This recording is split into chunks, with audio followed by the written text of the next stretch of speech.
What's going on, everybody? TheKennyDubz coming at you with another Pokemon Master Sync Pair discussion video. If you guys are enjoying, be sure to like, comment, and subscribe to show your support. Today we're going to be looking at, or not today, this video we're going to be looking at Anniversary N and Reshiram. And this one's actually broken up into two different infographics because N's passives are quite long. So, passive 1, Unova Flag Bearer. Again, the standard Flag Bearer.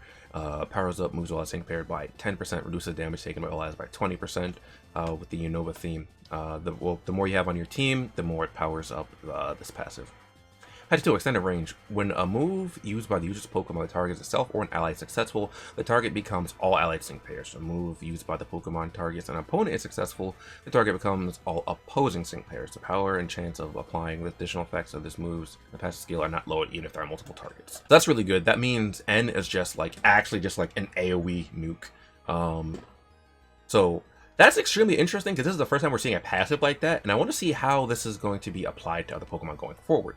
Because what this allows you to do is take a powerful single target move, and not have it mitigated by there being multiple targets, right? So in N's case, Blue Flare, a single target, but it will extend to all targets. So that's pretty big. Anyway, passive 3's Piercing Blows. Grant all the following effects when the user attacking with a move or sync move. Know its passive skills that would ignore the damage of reduce damage of attacks. And know its passive skills that would reduce the damage of protect the user from a critical hit. Ignores the user's enduring effect. So it's just built-in Bolt Strike. Or I'm sorry, not built-in Bolt Strike. Yeah. Sunsteel Strike or a Moongeist Beam. Or more accurately, it's their abilities from them. And then passive 4, Mind Games 9, lowers the target's split FO and stat rank when the user's move attack against the target is successful. So, Mind Games 9 is really, really nice. I think this is actually is this the first pair we have with Mind Games 9? It might be. That's pretty interesting. Anyway, let's go down a little bit. It's going to be a tech pair, which, again, we knew about. A bit low on the special attack side, but that's fine because we have AoE nuke on N. And we'll have some patent multipliers as well, most likely in this sync grid. So, Blue Flare is a 4-gauge move. Special attack, 85 accuracy, 20% chance of leaving the target burned. Die hit plus 2 crit.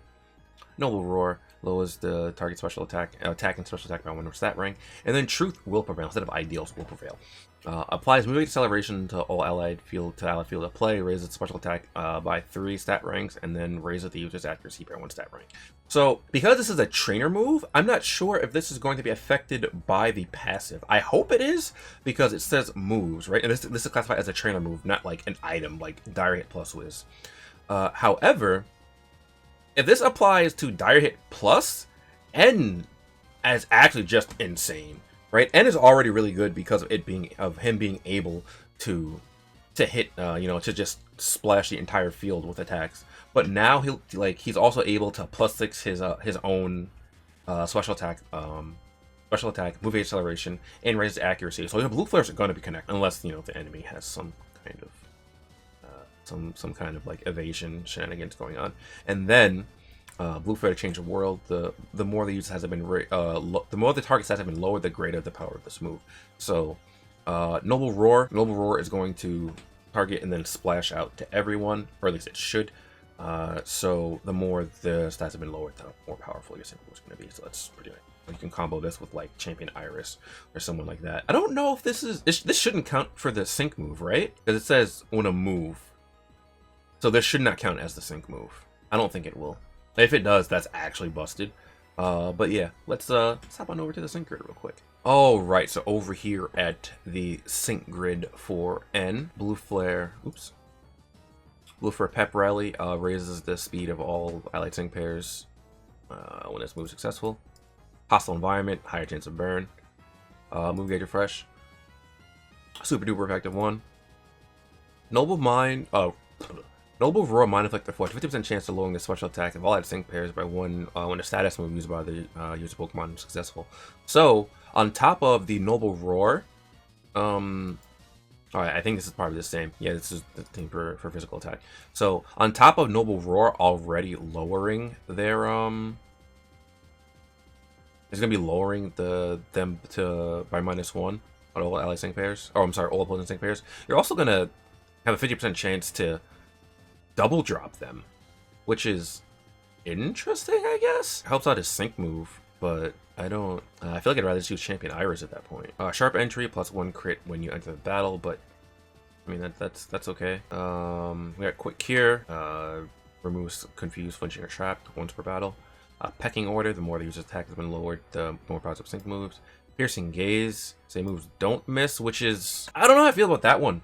Because your trainer move raises your accuracy, but this does help against stages where the enemy raises the accuracy, so you don't have to worry about missing ever.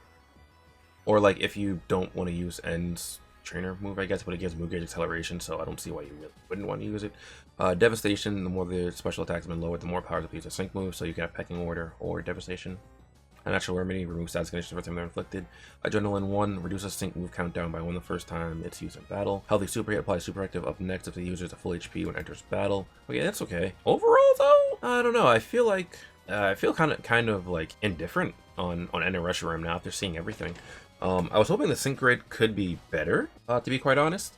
I like Piercing Gaze. Pecking Order and Devastation are okay. But this is, I already have Champion Iris, so I don't really need to worry about potentially like 50% dropping. It's like, if I really want to do that, I could use Champion Iris. But N is a different type, so there is that. But I already have fire damage dealers anyway.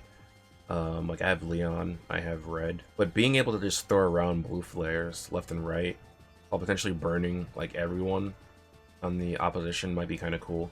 I don't think I'm gonna pull for this, so as much as I would like to have N and Reshiram, unless like I end up with like a lot of extra gems, I feel like I'm probably not gonna pull very hard for N if I pull for this N at all. I know my friend Kainem loves N. So she's going to be pulling for this. But yeah, for me personally, like it doesn't really fit my roster very well. Like it doesn't really patch up any holes I would like to have. I wouldn't mind having it, but I'm probably not gonna pull for it too extensively. Anyway, let me know your guys' thoughts about N and Reshiram.